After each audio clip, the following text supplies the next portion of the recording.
Welcome back to the Empty Cup. This is George Randle Part 2. That means there is a Part 1, and if you've not heard it, highly recommend going back. There's so many nuggets of goodness, and this is just a continuation of that conversation.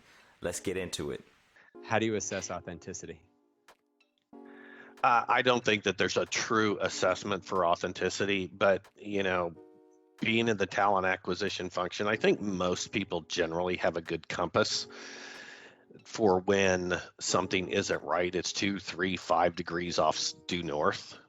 And when you sense that, then you need to dig in. But, to be honest, the way that I do it in interviews is I don't ask them typical interviewing questions where they have to think. And if I can get a candidate thinking, I watch their brain, I watch their eyes, I watch all that happen. And whatever they deliver, if you catch them in the moment, most 99.9% of the candidates don't have the ability to be inauthentic in that snap moment. So I try to create the conditions, and when I teach the recruiters, that's what we're looking for. But generally, I don't find a lack of authenticity as a problem in interviewing. You tend to see the people that just are trying to win the job, tell you what you want to hear in an answer. And as I teach some of the veterans, one of my favorite phrases, and I tell you guys, it's like, if you have kids or if you're married, the longer you talk, like my wife asked me a question, that better be a short, direct answer, because the longer I talk, the more guilty she knows I am. And that kind of applies to the interviewing process as well. The typical corporate interview process, good, bad, indifferent. What's your take on it? My experience with the number of companies that I've been with is generally it's poor. And it's poor because it's ad hoc, meaning it's not planned. Usually when people go and post a job or there's an opening, it's not predicted or not planned for, meaning you had unanticipated attrition because you weren't paying attention to your team, you weren't leading, you weren't communicating, you didn't have a relationship with that member on your team, and now you have an opening because you didn't know what their drivers were, you didn't know what their aspirations were, or you hadn't planned what happens if I have the ability to expand my team. And so you're rushing into the hiring process. And so it causes people to kind of make do. It tends to be ad hoc. And I think all of us, I would be willing to bet, just having just met you two fine gentlemen, that you've gone through an interview where somebody popped in and said, hey, the person couldn't make it, so I substituted in. Oh, yeah, totally. I've been that person. Exactly. So, hey, George, can you go interview this person? I'm like, and it's the worst feeling for a candidate. And you could see, but what's interesting is on the flip side is those teams that are really, really high performing teams, their interview process is solid. How do you generally think about interview only selection processes? I think they can generally be fine. Yeah. I don't think that there's one. I think what we describe in the book is a multivariate, that there's some kind of assessment, some kind of stressor. It's not, as we say in the book, it's not like BUDS training, basic underwater demolition. Right. You can't throw people into 53-degree water and let them sit out there, and Not see if you don't want to get quit sued. in them. Yeah. Yes. Probably some people who've tried it. But yeah, interviewing only, but that's also boring if you're a company. And if you're looking for people that are creative or really looking to find talent, you want to challenge them in some way, because additionally, a talent coming through your process, your experience counts. Players have a choice. So why not make that? I mean, could you imagine being a pro football player? We were talking about football earlier, and you walk on and the practices are easy. Yeah. And there's no full pad drills. There's no two-a-days. If you're an A player, these folks aren't taking it seriously, and it's probably not a place you want to be. The interview experience is not that much different. It's almost like companies need to expend more effort selling who they are and why you want to work for them in that process. Absolutely. And here's a little nugget for you. I would love if companies were less arrogant about themselves as well. As you get hiring managers, and we were talking about that story about having to hire 700 people. I remember sitting in front of this VP and he's like, well, I don't want somebody that doesn't want to work here. Like, well, think about that for a minute. That's your view because you're in here. That 8 players got 4 or 5 companies calling them. Maybe not during COVID, but in that time, 8 players have a choice. Their reputation is out there. They may like your company, but you still have to give them reasons to work there, why your team is the next best step for their career and why they can impact and contribute the most in this particular role. That resonates with me very personally. Well, The leaders on the team were the reason that I came over, and what I knew I could get from them, and what they told me very specifically I could get from them. I turned down 2 very well-known as Microsoft tech companies out in the valley. One because of arrogance, and the other one, they were just condescending. And they're great companies, and some of the other people on the team I had met were absolute. I thought, oh man, I'd really like to work with these people. I could probably learn a lot. I could contribute a lot, and I like this. And then you get 1 or 2 people in there, and they're like, yeah, why should we hire you? I'm going to call this woman out. Her name is Caroline Atherton, and she works at HP. And she's just one of the finest people that I've ever worked for. And she's very, very hard. And I remember I was at this company, Booz Allen Hamilton, great reputation. And I interviewed through a whole bunch of people, and everybody told me, man, she's tough. And we do about a 15-minute interview. She's just rapid fire. I'm firing back off. I'm kind of liking this. This is fun. We're going match wits here. And the great part is I didn't have to take a job. I wasn't even looking. And she says, all right, listen, I got to go. Why in the hell should I hire you? And I rattled off an answer that clearly she liked. And she said, do you have any questions for me? And I said, yeah, why the hell should I work for you? Mm-hmm. And literally that's how I got into Hewlett Packard. That's amazing. I learned so much from her. She was just a fantastic leader in every regard for me. Do we just undervalue ourselves? Well, I'll tell you, having been in this profession for 20 years, I think there are a lot of people that do. And I've spent 20 years coaching veterans to help them because veterans have this just amazing, it's the greatest leadership incubator in the world is the U.S. military. But even though they've been successful and they have all of these amazing attributes, there's that bridge in between, which is the interview. And I talk a lot about that. But one of the things I tell people is, so they don't come across needy or cocky, is don't attach any emotion to it.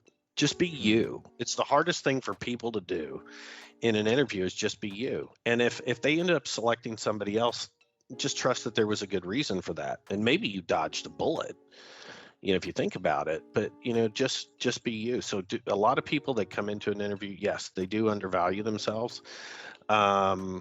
And that's just all the more reason for a great process, because even if they are undervaluing, you can still elicit the responses to see that potential in that person, because that's ultimately what you're hiring. Any of the jobs that we've ever had, the first year may have been what they talked about, if that long, but the second, third, and fourth year, that job was never the same as when you walked into it.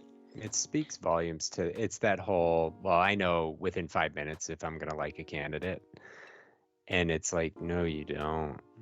Because you just don't know what they're bringing in that day and what they're coming with and if you don't have a good process to dig through the nonsense that they're bringing to you, because this is an uncomfortable situation for everybody. It's like a first date or walking up to the girl at the bar and like, I'm super bad at that. Right. And so how do you filter through that? And that process is critical to get past your own ego. It is, and do credit to Mike, how we opened up the book. Mike said, you can't see talent. And he misread a couple people. And Mike's one of the most humble people that I know, one of the most driven people. Story in the book, brother man. About it, yeah. Yeah, and that's Ryan Joe.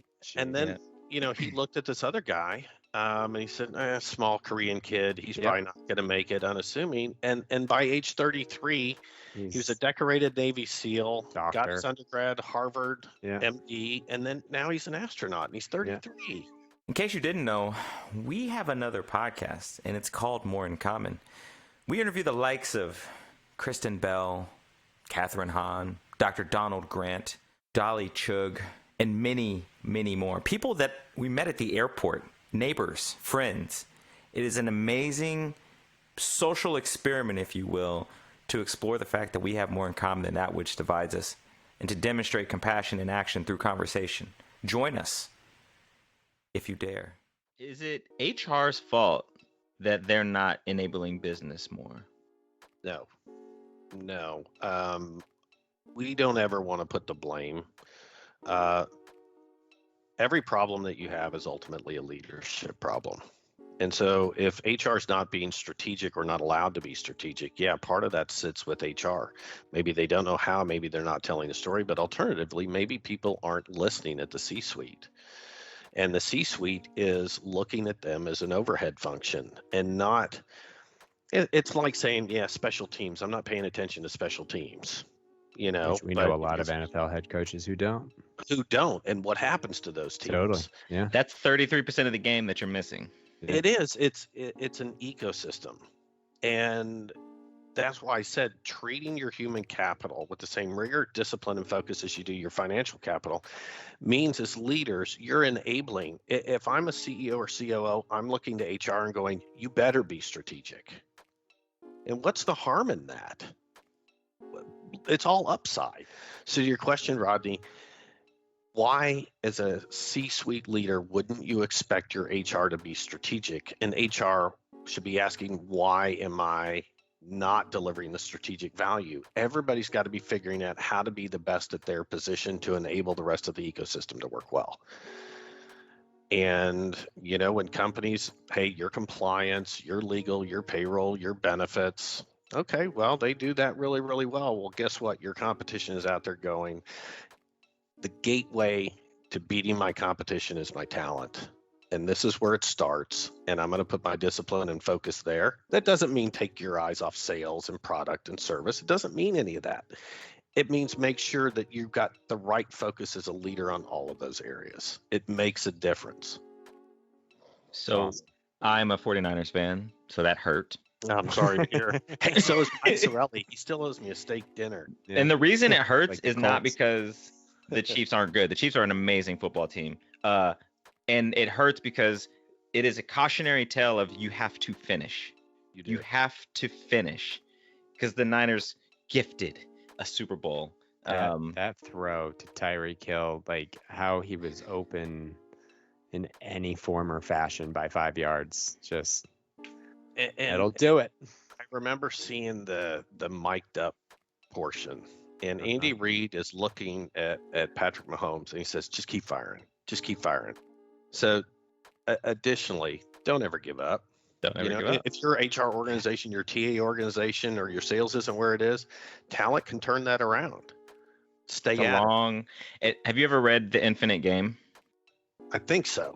It's interesting because we can talk about football and we can make some comparisons.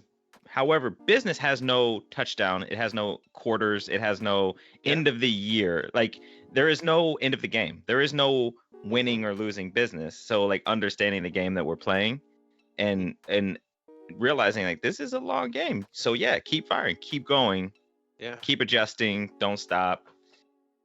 One of the problems when you get with culture and you get with some of the problems that we have is people feel the need to minimize other people or minimize things. And minimizing a function or the value that any person or any organization or any team brings, you're only screwing yourself. But if you look at everything as an ecosystem, like my special teams has got to be good, my quarterback, my running backs, my defensive backs, my linemen on both sides, it's an ecosystem and all things need to work together. That mindset, and I'm reminded of a passing acquaintance that was a special teams gunner for the Jets for like 3-4 years. And the way he talked about himself as I was just on special teams.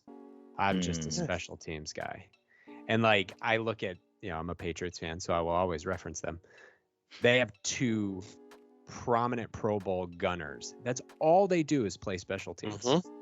And they're Pro Bowl multi-million-dollar champions of in the NFL. because of the attitude of the organization on special teams. And this guy over here played 3-4 years, and all he did was special teams. Yeah, and Belichick is one of those coaches who drove me nuts up until the point. So I need to confess that I waited. I'm 54. I waited some 50 years to see my Kansas City Chiefs win the Super Bowl. This gets losing to the Patriots and finally beating the Patriots. Yeah. But Belichick, whether you like him, you dislike him, it doesn't matter. He understands it's an ecosystem. It's a team, That's right. and every part of that team needs to work. How do we get better? How do we improve? Like, if you were going to leave some tips for people hiring and looking to grow their talent. War. Yeah, Hey. well, read the talent war. Yeah. What's interesting is there's a lot of simple things, but one thing that companies don't do is when you have that A player that makes President's Club or gets that award or whatever, who sourced them? Who hired them? What did they see in the process? What defined them? Go replicate. I mean, you already did it once. Go replicate that. But after the hiring process and after somebody's on board and they're out there doing great things or they're out there doing poor things, it's never tracked back to your recruiting function. Why not? Why don't you just ask what you can do better? Or, wow, how did we land that person? Where did it start? It usually they go, okay, what makes them good? And then we reward that or we incentivize it or we evaluate it. But we don't ever go back and figure out, well, where did we get that? And how did we get it? What was it, what was it that we saw in that person that said, yeah, I need to bring him in here that just developed into a rock star? So the first thing is just look at your successful people, figure out how you did that and go back and say, what did we see? What were the characteristics that are making them successful? And then how do we go find more of those? We publicly see every operation of the NFL, and it all seems to make sense to us. The draft. Oh, the draft doesn't go well. What's wrong with our evaluation? What's wrong with our scouting? What's wrong with all of these things? We all see that, and we're like, yeah, that makes sense. Yet we struggle to apply it to the business world because we often undervalue these things like HR in the cultural dynamics of our businesses. And we undervalue leadership, because if you listen to Lou Riddick talk about his time in the NFL, he talks about moving around. I think he played on 6 different teams, and then he got to the Patriots, or it was Browns then, and he says it was PhD level coaching.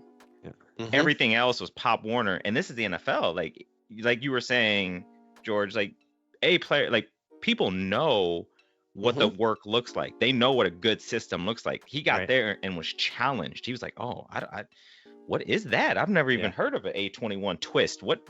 Yeah, let's do that. Like, what do you mean outside leverage? Okay, cool. Like, I'm learning new things at this level, and that is leadership. It's 100% leadership. It is, and we were trying to figure out a button on the book, and we got to the last chapter, and we were just it became very simple. So the final chapter is you can't hire or fire your way to success. You have to lead, coach, mentor, and train. So even if you bring in a talent, that's not the end of the journey. That cycle keeps going, that you keep assessing and reassessing, but you're also coaching and developing that A-level talent, and you have to invest in that talent. You can't just hire your way to success. To your point, it just doesn't stop. Oh, hey, we've got enough A talent. We're good. We've won. No, it's ongoing. And so once you get those people in your company, you have to invest in them. You spend all of that time, all of that money, they're delivering for you. And to go back outside, why you wouldn't invest all of your money in developing your people? There's usually such a rich pool of talent, and you just got to take advantage of that. What do you do for working out at 54 that you stay in the shape that you're in? First of all, I work side by side with an animal in Mike Sorelli. He's just nuts, and he's 12, 13 years younger than me. I usually, like this morning, I was at the gym at 4:15. Yeah. Just follow, Jocko. So the only treat I allow myself is a double stuffed Oreo every now and again, but otherwise just eating. I'm looking at food as fuel.